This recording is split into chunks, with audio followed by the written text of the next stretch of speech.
we come to the conclusion of our series on Exodus, the biblical Moses that Hollywood forgot. Some of you were wondering if we were going to continue wandering in this biblical wilderness for 40 years.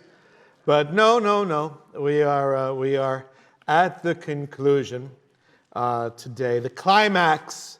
And it really is the climax of Exodus as well that we are going to see together. Let's review where we left off. Previously in Exodus, the biblical Moses that Hollywood forgot, here's where we left things. The Lord God, the covenant God of Israel, did the unprecedented, but not with Israel, only to one individual, and that was Moses, by revealing himself in some sort of bodily form. Now, a lot of commentators and a lot of teachers are going to be uncomfortable with God appearing in bodily form. God is spirit. Well, remember that God has three persons. He's a complex deity. He's complex. He's not a single organism. He's complex. And because we know that Jesus himself, for example, in John, which is, by the way, going to be our next book study, in weeks to come we'll commence with that. Somewhere in John, he says, by the way, before Abraham was, I am. It's very, very clear that Jesus himself identifies himself with the God of the book of Exodus, with the God who appeared to Moses in the burning bush, and the God who appears to Moses here. So I think what we're seeing here is the second person of the Trinity who is appearing in some sort of massive, colossal, but nonetheless visible bodily form. This is not an invisible, this is not some kind of a glowing cloud like we'll see on old Star Trek episodes. This is the disclosure of God himself. To the extent that God himself, Moses could tolerate this particular appearance. And remember that we saw 7 declarations of God's glory. And that was, first of all, his covenant name. God says, I am Jehovah. Jehovah is 2 times he reveals his name for emphasis. When we have something solemn like this, when God calls, for example, Abraham, or for Moses from the burning bush, Moses, Samuel sleeping in bed, Samuel, Paul on the Damascus, Paul, Shaul. So too God reveals his covenant name twice. We see his covenant name, we see his merciful and gracious nature. We see God's mercy revealed, we see his grace revealed, his patience, his goodness, his truth. These are the attributes of God, rolled up into 7 clauses, 7 declarations of his glory. The durability of his commitment to his people, despite all rebellion, commitment to his durability, or the durability of his commitment. We see his forgiveness. And his forgiveness is, of course, matched by his judgment. He is a God of perfect patience, of perfect goodness, of perfect truth, mercy, perfect grace, perfect forgiveness, but is tempered with perfect judgment. He is the perfection of our lives. These verses are worth repeating. The Lord, this is 34 of 6, or 6 of 34. And the Lord passed by in front of him and proclaimed, the Lord, Jehovah, Elohim, God, compassionate and gracious, slow to anger and abounding in loving kindness. Chesed, that is his covenantal loyalty. When we see that term loving kindness, it is always indicative of loving covenantal loyalty, stick-to-itiveness, commitment, truth, who keeps chesed, loving kindness, for thousands of generations, infinitely, in other words, who forgives iniquity, transgression, and sin, yet he will by no means leave the guilty unpunished. He's not a pushover. He's a God who forgives. He's a God who shows mercy, but 100% of mercy without any justice is a God who is not just. If everybody receives mercy, where's the justice?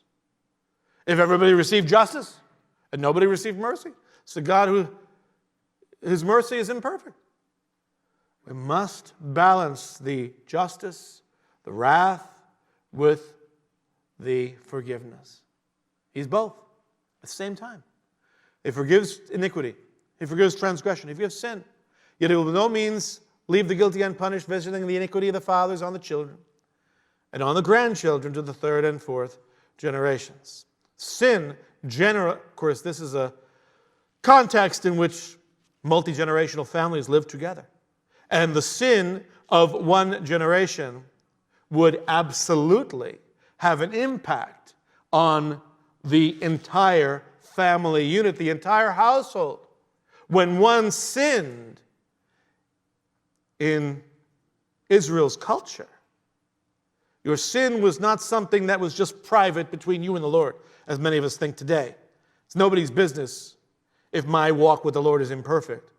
Well, it is the entire community's business if you sin, because it has effect. God tells us that it has effect on the entire family unit. And what affects the family unit affects the communal unit around it. Right? So we are responsible. Are we our brother's keeper? We are. Well, a little extra something thrown in for nothing. Let's get to the text. Let's pick up the narrative here. Moses made haste to bow low toward the earth and worship. Remember, God had put him on a rock and was going to hide him in the cleft of the rock. And when he passed by, he'd hide him with his apparently man-sized, human body-sized hand. And Moses could only see the wake of God, the glory. Nobody could handle the effulgence, the glory of God, dialed up to 11, like a Spinal Tap. No, more like 1 was all Moses, and be thankful you got the 1. That's all you could handle, Moses. Right? God protected Moses. And Moses immediately responded to bow low toward the earth on his face and worshiped. Something that we have culturally, something we've lost over the years. The practice of bowing down with our face to the ground, fully prostrate before our God. I don't know what to do about it. We have chairs on the way. And it's a hardwood floor, but something to think about when we read about worship in the Bible. And Moses said, "If now I have found favor in your sight." O Lord, obviously he had, because the Lord revealed himself to Moses in a way he had never revealed himself to anybody else. "If I have found favor in your sight, O Lord, I pray, let the Lord, Jehovah, let the Lord go along in our midst." Don't just travel behind us. Don't just supervise us. Travel in our midst.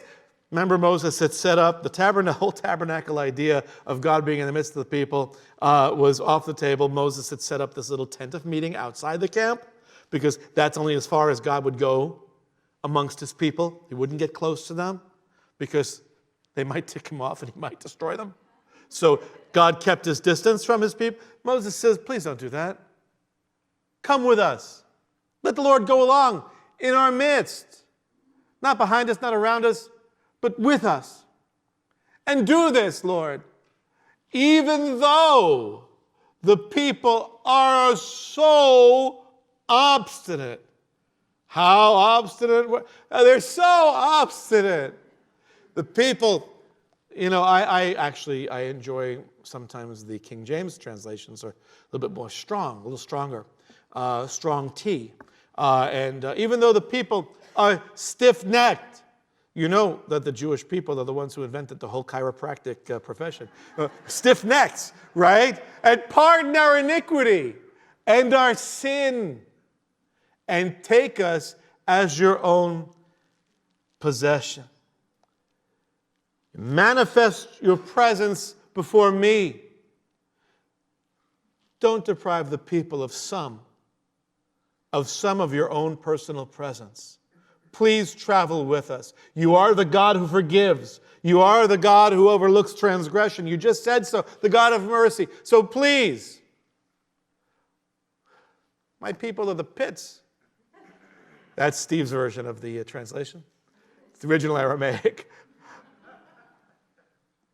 Even so, forgive us and take us to be yours.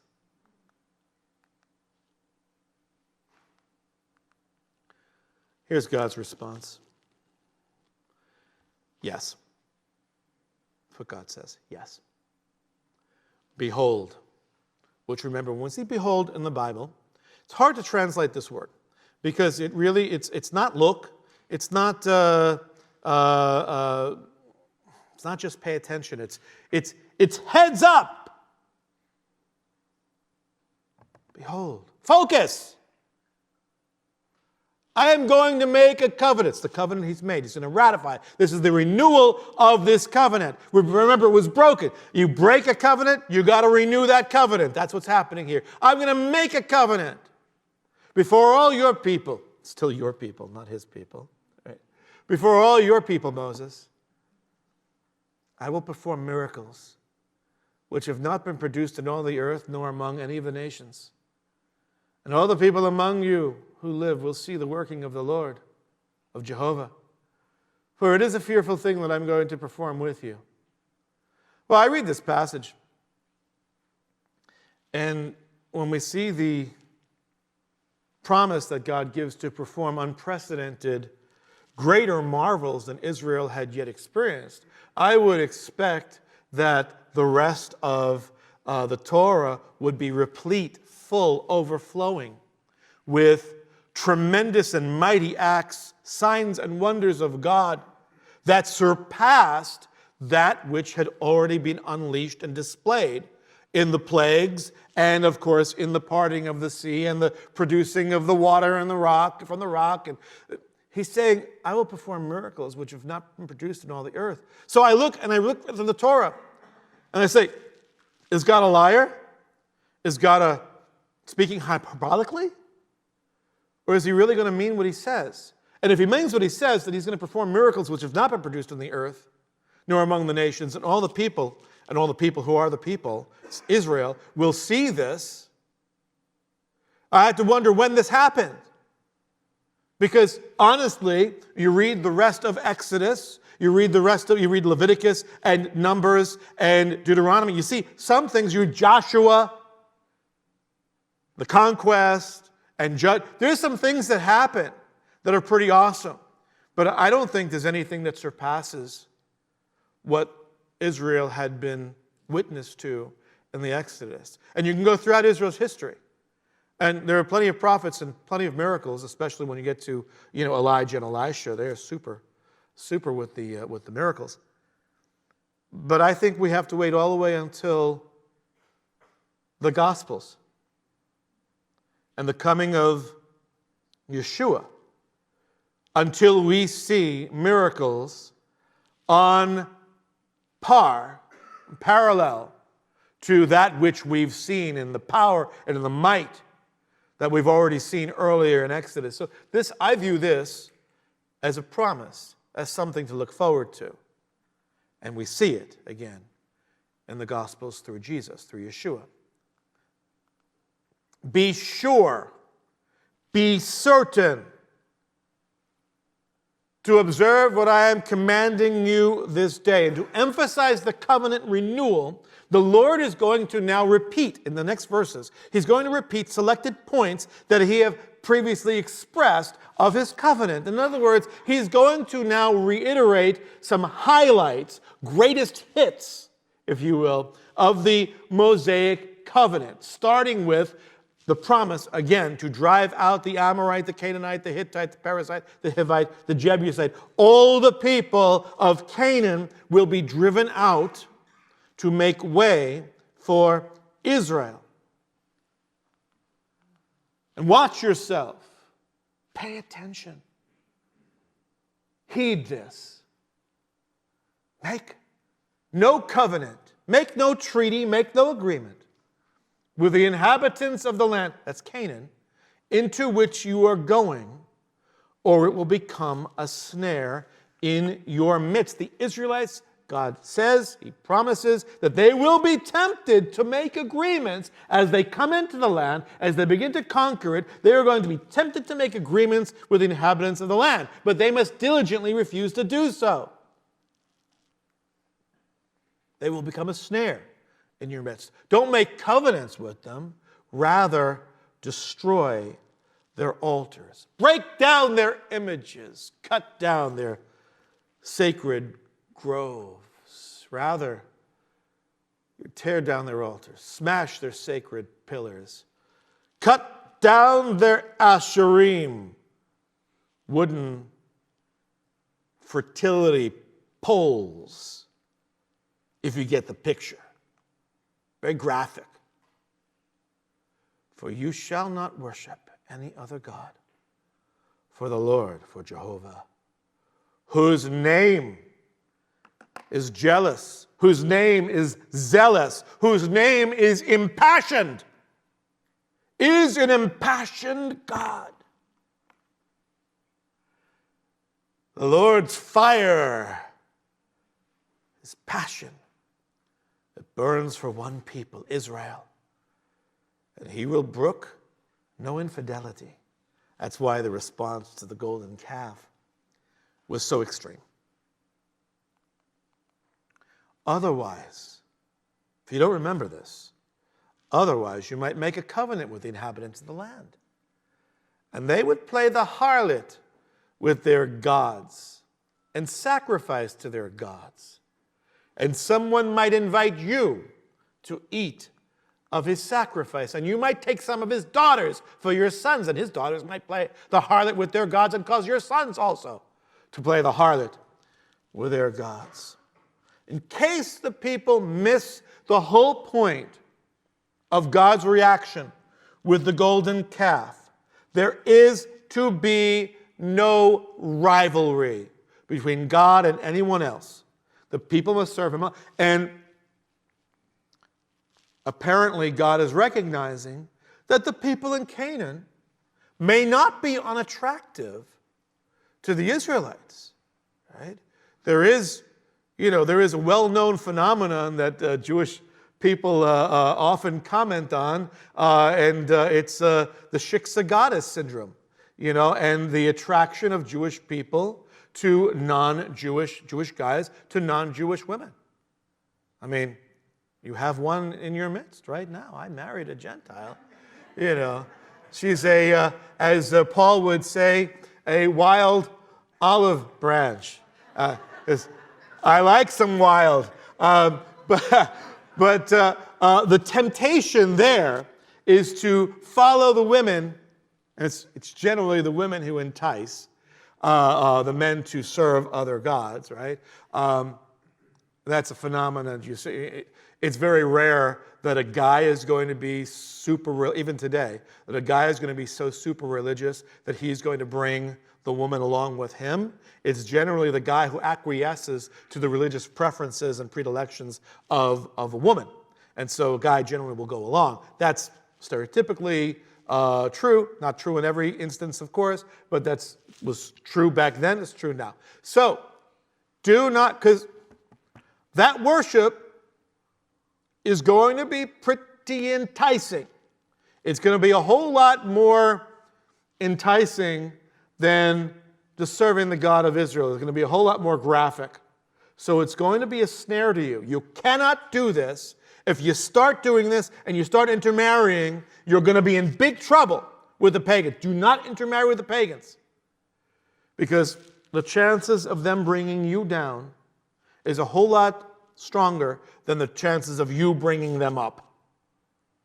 Right? Missionary dating is prohibited by God here.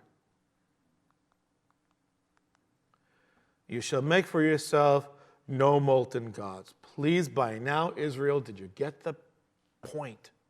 Did you get that point down? And now we move from the worship practices that Israel must avoid. Now we're going to enumerate practices that they must perform. And starting with the 3 annual pilgrimage festivals, you shall observe the Feast of Unleavened Bread. That's the holiday that follows immediately after Passover. For 7 days you are to eat unleavened bread as I commanded you at the appointed time in the month of Aviv. For the month of Aviv you came out of Egypt, right? So make sure you observe the Passover unleavened bread. Right? The first offspring from every, again, this is greatest hits of the covenant. The first offspring from every womb belongs to me. That's male offspring. And all your male livestock, the first offspring from cattle and sheep. You shall redeem with a lamb the first offspring from a donkey. If you do not redeem it, you shall break its neck. You shall redeem all the firstborn of your sons. It's interesting to see the juxtaposition of the firstborn of an ass with the firstborn of your sons. Interesting combination in the same verse. But they are lumped together in chapter 13 nonetheless. And the point of is donkeys are not animals that you sacrifice. If you are going to sacrifice, you got to break its neck. It's not something you can offer to the Lord of the tabernacle. So substitute a donkey, which is worth a lot and can work really hard, with a lamb. That's cool. If you don't redeem it, break its neck, because you can't. It belongs to the Lord. And speaking of what belongs to the Lord, the firstborn of every son, of all the sons, belong to the Lord. And none, when they come to the central location of worship, shall appear before me empty-handed. You shall work 6 days, Shabbat, but on the 7th day you shall rest, even during plowing time and harvest. You shall rest. Even during the busy times. The fact that it's a busy time, no excuse. Rest, Shabbat. You shall celebrate the Feast of Weeks, that is the first fruits of the wheat harvest, the Feast of Ingathering at the turn of the year. What's another name for the Feast of Weeks, guys? What's the name of the Feast of Weeks? Shavuot, right, exactly right. Or Pentecost, right. And the Feast of Ingathering, what's another name for the Feast of Ingathering? That is the Feast of Tabernacles. Okay. Bringing in the sheaves, right? 3 times a year, all your males, everyone, if they could, but minimum males, to appear before the Lord God, the God of Israel. For I will drive out nations before you and enlarge your borders, and no man shall covet your land when you go up 3 times a year to appear before the Lord your God. In other words, do not worry during these festivals about leaving your homes to come to the central location of worship, because no one's going to take your land. I will safeguard your land while you are worshiping me in the central location. Here, regarding tabernacle, later, of course, the temple. We have, of course, the law of the firstborn we've seen, and then we have, you shall not offer the blood of my sacrifice with leavened bread, nor is the sacrifice of the feast of Passover to be left over until morning. Remember, no refrigeration. It's not Thanksgiving. There's no lamb sandwiches the next day, no lamb soup, nothing. We're going to completely finish off that lamb that night, and anything that's left over is going to be burnt. Nothing is left over. You shall bring the very first of the first fruits of your soil into the house of the Lord your God. That's a tremendous verse. The very first of the first fruits of your soil. In Hollywood, if you follow Hollywood and the workings of Hollywood, I find it very interesting to see how movies are made. And one of the contractual issues is whom receives what's called $1. Okay, is it the director? Is it the producer? Is it the star that you're bringing in? In other words, if you make a contract, and the contract is, well, okay, you're going to receive a certain percentage of the profits. Well, the accountants in the studios can play such games that if you actually had to depend on a percentage of the profits, by the time the accountants get done with it, the movie that's a big giant hit could show a loss, right? There's no profits, we're sorry, right? So built into the contract is an informal little phrase called $1. Okay? In other words, before anybody else gets paid, who gets paid? And whoever has in their contract the idea of receiving $1, they're the ones who win the contractual guarantees. God demands $1 from us, right? And so the first portion of our income belongs to the Lord. And even if it is, say I have no income, I have a very small income. Well, do you have $1 to make $1? Okay, give him that $1. Whatever it is, it's proportionate. You give the very first of the first fruits of your soil into the house of the Lord your God. And then, of course, the famous law that is responsible for the rabbinical kosher laws: you shall not boil a young goat in its mother's milk. That's a whole other lesson that we're not going to spend time on today. Read my commentary. Then the Lord said to Moses, write down these words. Record the covenant renewal laws. For in accordance with these words, I have made a covenant with you and with Israel. I want to be very clear that in each one of these contexts where we have the Lord giving laws, he's always telling to Moses to write these down. There's no indication that the Lord ever instructs Moses to write some and keep some, okay, for oral tradition. It's always write it down, and it's always Moses wrote them down. For accordance with these words, I've made a covenant with you and with Israel. Rabbinically, they take this particular this word right here, this verse right here, and it says, well, but it says write down, yes, but it also says accordance with these words. These words are a separate category from write down, and so we have the written law and the oral law, okay? A person who is barely fluent in English can see that that's a nonsensical claim. Right? So he was there with the Lord 40 days and 40 nights. He did not eat bread or drink water, and he wrote on the tablets the words of the covenant, the 10 Commandments, which, remember, he had to carve out. Moses carved the tablets, and God wrote those words with his finger, the commandments. Now, it's an interesting thing to fast with no bread and no water for 40 days. Medical science says that, well, you can fast for 40 days. It's possible to survive without food for a 40-day period. Of course, at the age of 80, depends on your health, I guess. But drinking water, 5 days is what the human body can tolerate without water. 5 days. So if someone is going to fast no food, no water for 40 days, he can only do it through supernatural means. He must, in some way, shape, or form, have been enabled, transformed, empowered by the Lord to accomplish this. So this, in other words, should not just be a trivial point of pursuit for you. How long did Moses fast up on Sinai? This should get your attention.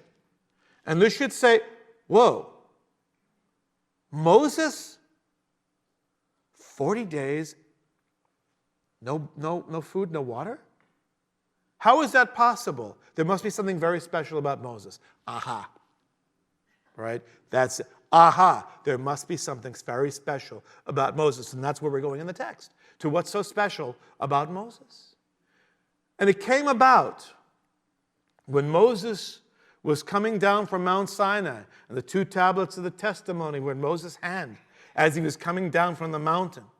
And here's the transformation of Moses. And Moses did not know that the skin of his face shone because of his speaking with him.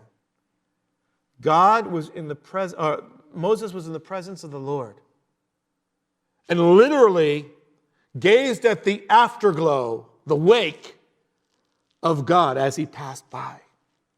And it did something to Moses. And there's no mirror up on Mount Sinai.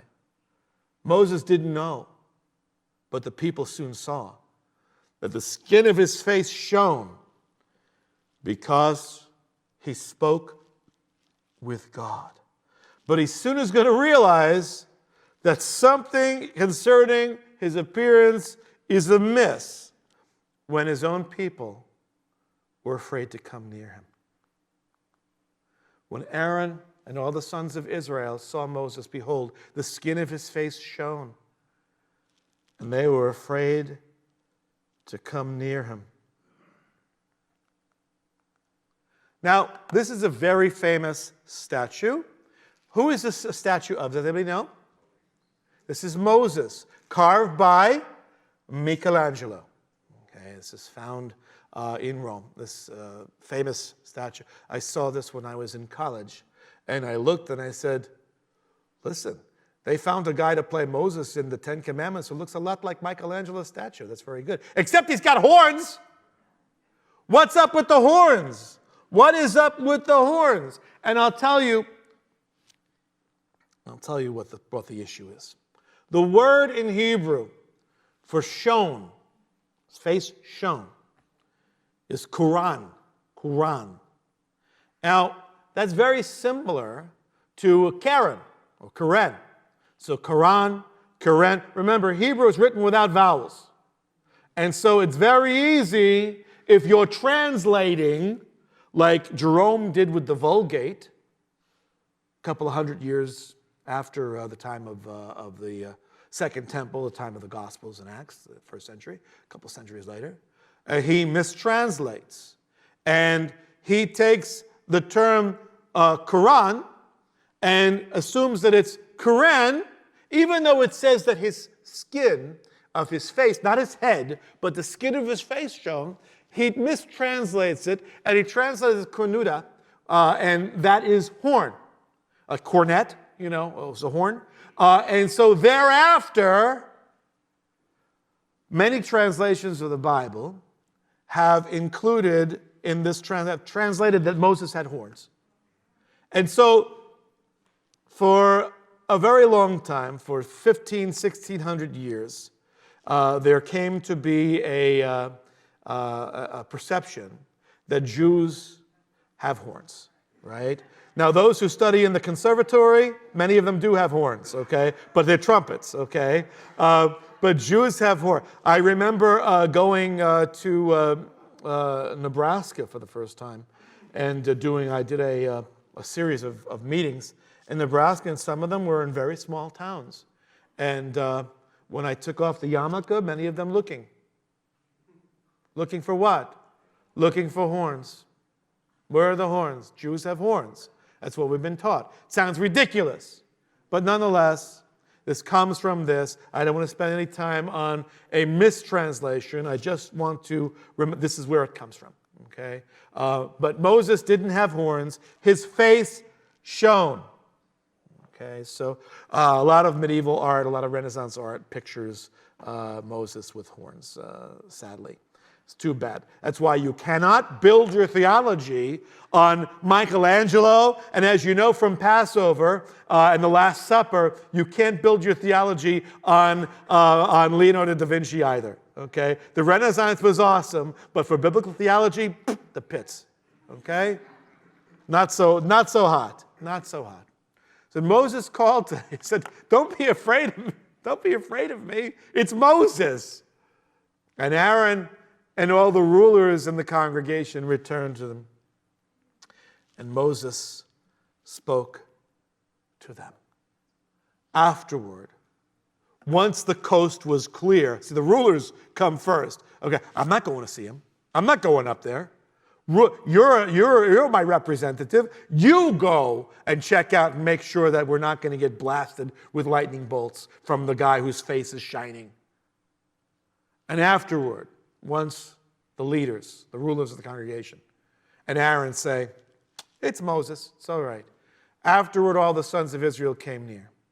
And Moses, he commanded them to do everything that the Lord had spoken to him on Mount Sinai.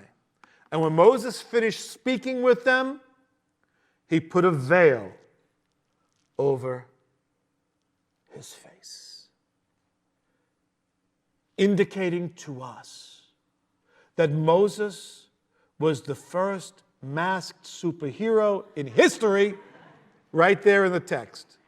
Moses put a veil. But whenever Moses went in before the Lord to speak with him, remember in the tent of meeting, he would take off the veil, speak to God face to face until he came out. But whenever he came out and spoke to the sons of Israel, what had been commanded, the sons of Israel would see the face of Moses, that the skin of Moses' face shone. Every time you got another dose of the presence of God, it rejuvenated the shine. And Moses would replace the veil over his face until he went to speak with God again. And that is as far as we're going to be getting in the book of Exodus. We tie this together as Paul does. When we look at 2 Corinthians, and Paul addresses this issue of Moses and what was so different about Moses and how Moses relates to Jesus, how the Mosaic covenant relates to the new covenant.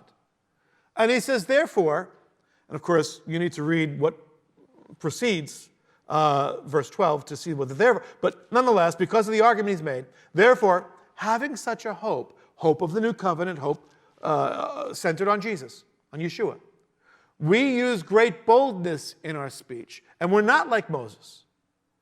We're not like Moses. Every Jewish kid, the hope was, this is before that every Jewish mother hoped that their Jewish son would become a doctor or a lawyer, or if they were a little challenged, an accountant. Used to be Moses. Right? One day maybe I'll have another Moses, right? But we're not like Moses, who used to put a veil over his face so that the sons of Israel would not look intently at the end of what was fading away. See, the glowing complexion of Moses was temporary. It was a temporary reflection of God's glory. And that's why every time he went to see him, get another dose of it and began to glow with great intensity again. But the glow dissipated with time. And so Moses did not want to subject the people to the eventual sight of the fading radiance on his face. And so that's why he covered himself with a veil. Not like Rudolph, the red-nosed reindeer, his mom and dad put that little piece of mud over his nose to hide the light, right? It wasn't to hide the glow of the light like Rudolph. It was to hide the fact that the glow was fading, that Moses would put the veil. So that the sons of Israel would not look intently at the end of what was fading away. But their minds were hardened. For until this very day, 2,000 years ago, at the reading of there it is, that's the term. I don't use it very often, but this is a point that he's making. There's an old versus new. And it's not in a pejorative sense, it's in a comparative sense. The reading of the Old Covenant, the Mosaic Covenant, the same veil remains unlifted. But with Messiah, with Christ, the veil is removed. But to this day, whenever Moses is read, and this is the heartbreak of our Jewish brothers and sisters who worship today with no knowledge and no receptivity toward their Messiah, to this day, as it was in Paul's day. Whenever Moses is read, a veil lies over their heart. That's the Jewish heart. Also the Gentile heart, by the way. But whenever a person turns to the Lord, that veil is taken away. I once was blind, but now I see. Now the Lord is the Spirit, and where the Spirit of the Lord is, there is not law, not Torah, but there is liberty. So we close out our discussion of Exodus and the biblical Moses that Hollywood forgot. Of course, this last stuff, Hollywood never really touched except by shining a light on Heston's face. And every time Heston would come down from the mountain, his beard would get grayer. That's how he would get whiter. That's how they portrayed it. And it's an interesting way, but I like the way Paul portrays it here. In using Moses to point us to Jesus, to reveal that the law is insufficient for a right relationship with the Lord. And when we return to the Messiah, to the Lord, the veil is lifted from our eyes. We are no longer blind. We can see as he sees us. And we can see that there is liberty, not law. And not licentiousness either. Don't mistake liberty for anarchy or licentiousness. We are free. Free from Torah, but not free from the Lord. Free from sin, but not free from our Messiah. In fact, when we get into Paul's writings, we'll see that indeed we have gone from being slaves to sin to slaves to the Messiah. Servants of Satan to servants of the Most High. And then